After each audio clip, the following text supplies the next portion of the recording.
I thought I was just delivering a package, but when my neighbor closed the door softly behind me, I realized I'd just stepped into something I couldn't walk away from. I wasn't supposed to stay. That was never the plan. All I had in my hand was a small cardboard package, the kind you'd hand over with a polite smile, maybe exchange a word or two about the weather, and then move on with your day. But something about that afternoon, about her, shifted everything. I knocked gently on her door. A second later, it opened to reveal my neighbor, a woman I'd seen countless times from a distance, but had never really spoken to. She was in her early 40s, with that natural kind of grace that doesn't try to be noticed, yet somehow always is. Her hair fell around her shoulders in soft waves, a little tousled as if she had just been moving through her day at home. She wore something simple, a light sweater and dark jeans, but it suited her so well that it made the moment feel composed. Her smile was brief, polite, but her eyes lingered on mine a second longer than necessary.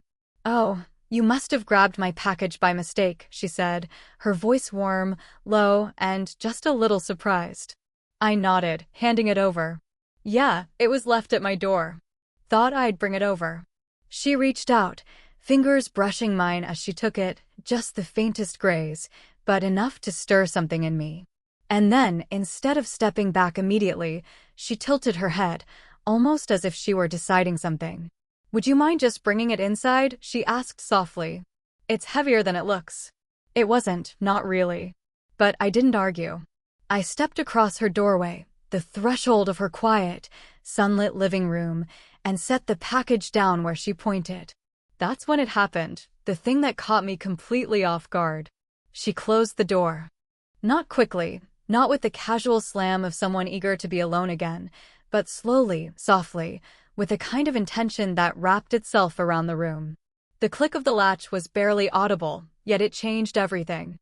Inside, the world felt different.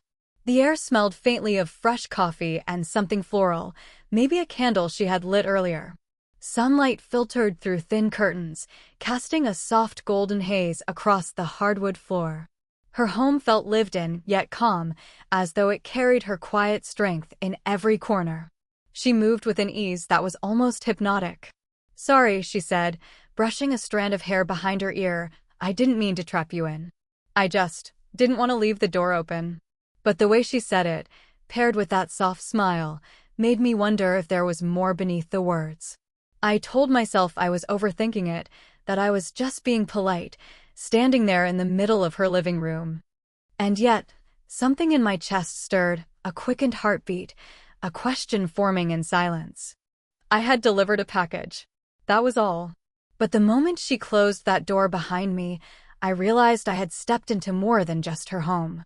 I had stepped into her presence. And that felt heavier than anything I'd carried in my hands.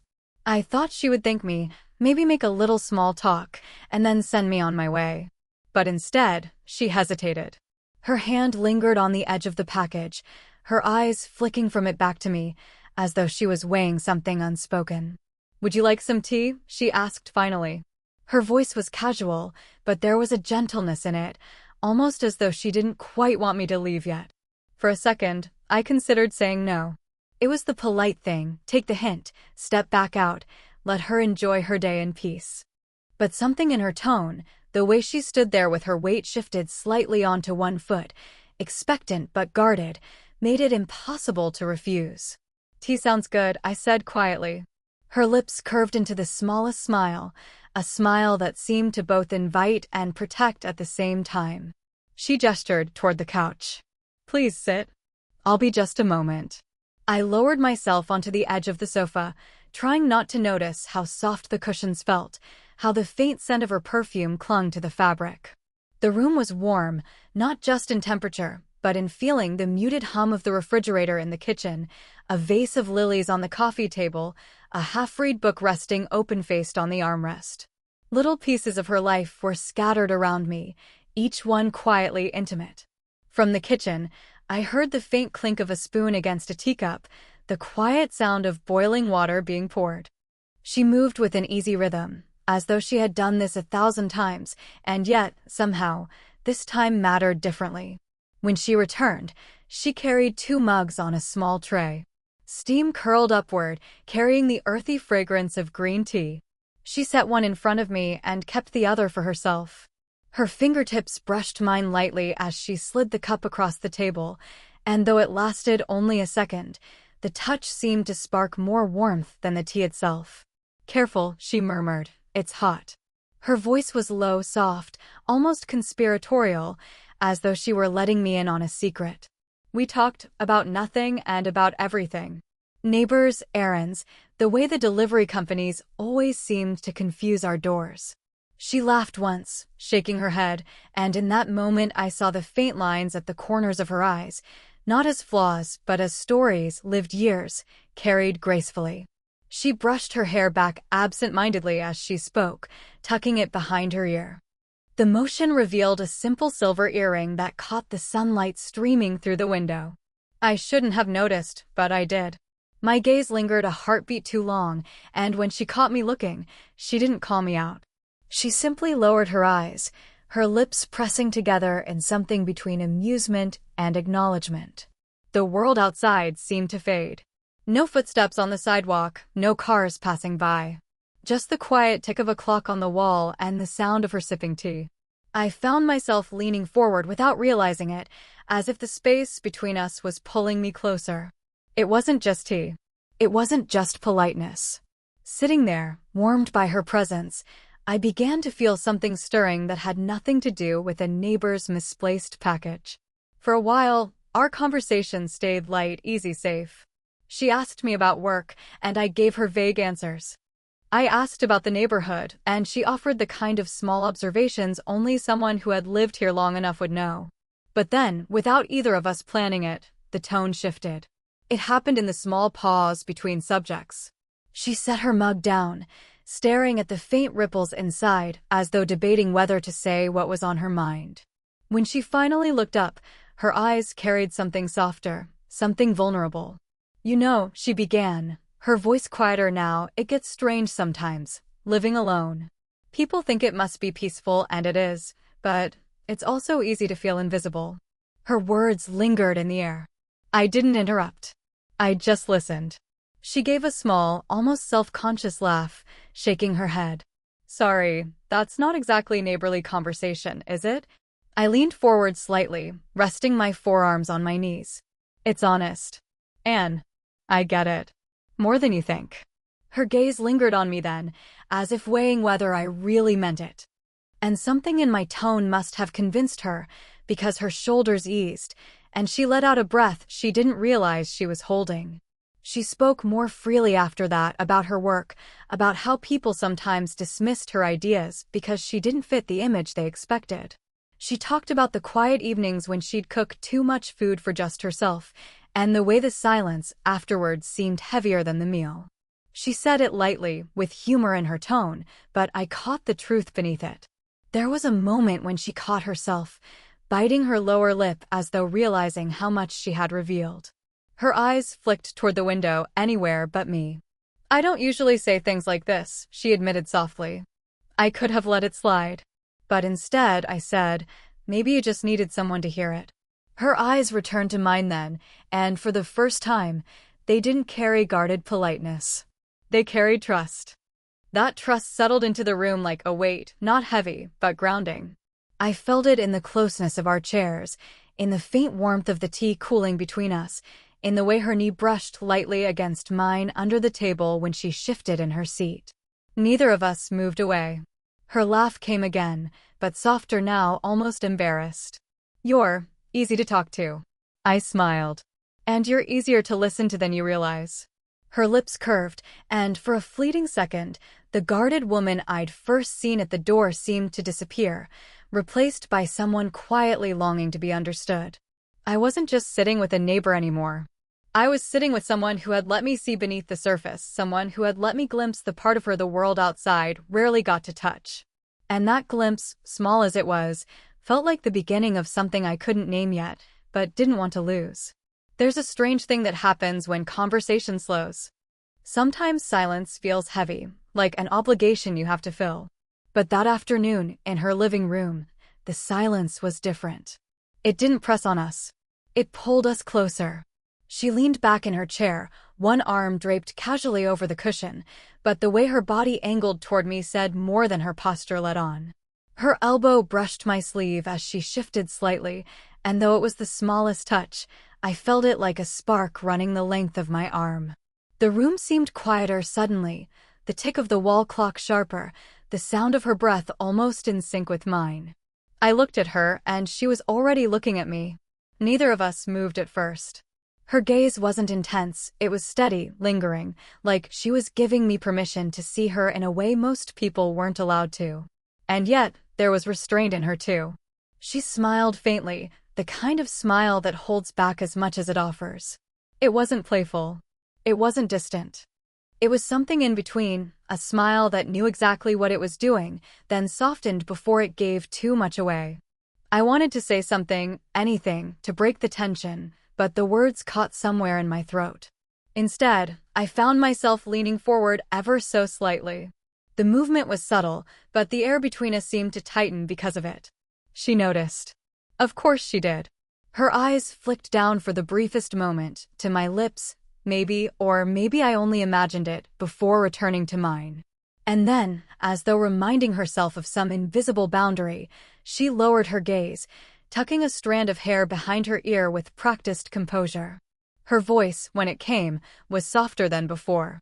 "You should be careful," she said lightly, though there was an undercurrent there, a double meaning her tone couldn't quite hide. I smiled, though my pulse was anything but steady. "Careful of what?" Her lips curved again, but she didn't answer. She only looked at me with that same measured restraint, as though daring me to put words to the thing neither of us was saying. The silence stretched, warm and taut. I became hyper-aware of everything, the way her fingers tapped lightly against the rim of her cup, the faint scent of jasmine that clung to her sweater, the heat radiating from where her arm rested against mine. And in that silence, I realized how dangerous it felt to sit so close to her. Not because of impropriety, not because of what others might think, but because of how easy it was to want more. I told myself to breathe, to stay steady, to respect the unspoken line. But in truth, a part of me didn't want the silence to end. A part of me wanted it to stretch on forever so I could live in the possibility of it, in the charged nearness of a moment that asked nothing yet promised everything. The silence between us had become almost too much to bear. I could feel my own thoughts turning restless, tangled. What was I doing here, sitting in her living room like this? She was my neighbor, someone I should know only in passing smiles and polite nods in the hallway. And yet, there I was, leaning toward her as though the space between us had a gravity of its own. I told myself to look away, to shift the conversation, to move the moment back into safer territory. But when I glanced at her again, she was already watching me. Not with judgment, not with discomfort, but with an openness I hadn't expected. Something flickered in her eyes then, something I almost missed. Vulnerability, maybe. Or curiosity. Whatever it was, it made me hesitate, caught between what I wanted and what I should do. She must have sensed my conflict, because she broke the stillness first. Slowly, deliberately, she reached across the narrow space between us and let her hand rest lightly on my wrist. The touch was simple, nothing more than skin against skin, but it carried weight, the kind of weight words could never hold. Her fingers were warm, her grip gentle yet steady.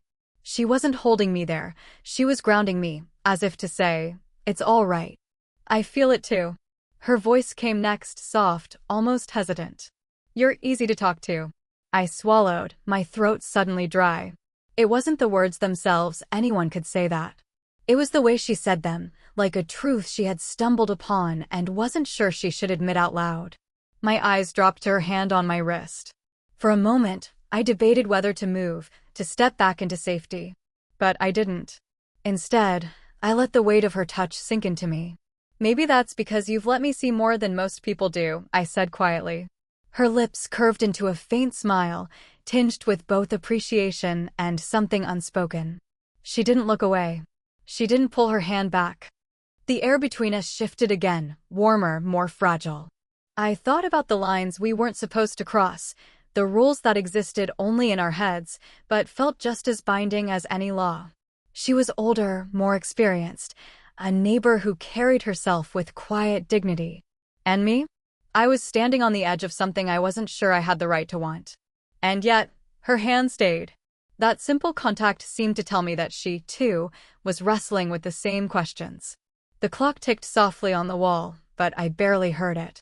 What I did hear was the steadiness of her breathing, the subtle tremor in her exhale as though she, too, was holding back. I didn't lean closer. I didn't dare. But I knew in that moment that the boundary between us had shifted. Not erased, not crossed, but thinned, fragile now, delicate as glass. And all it had taken was the brush of her hand against mine, the silent admission that neither of us was imagining this. Time seemed to slip away from us without either of us noticing. The tea had cooled in our cups, the sunlight had shifted across the room, and still, we sat there as though neither of us wanted to break the spell. But eventually, I knew I couldn't stay much longer. I shifted slightly, setting my empty cup on the table. "I should probably let you get back to your day," I said, my voice quieter than I intended.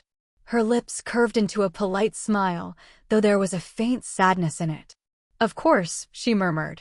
But she didn't move right away.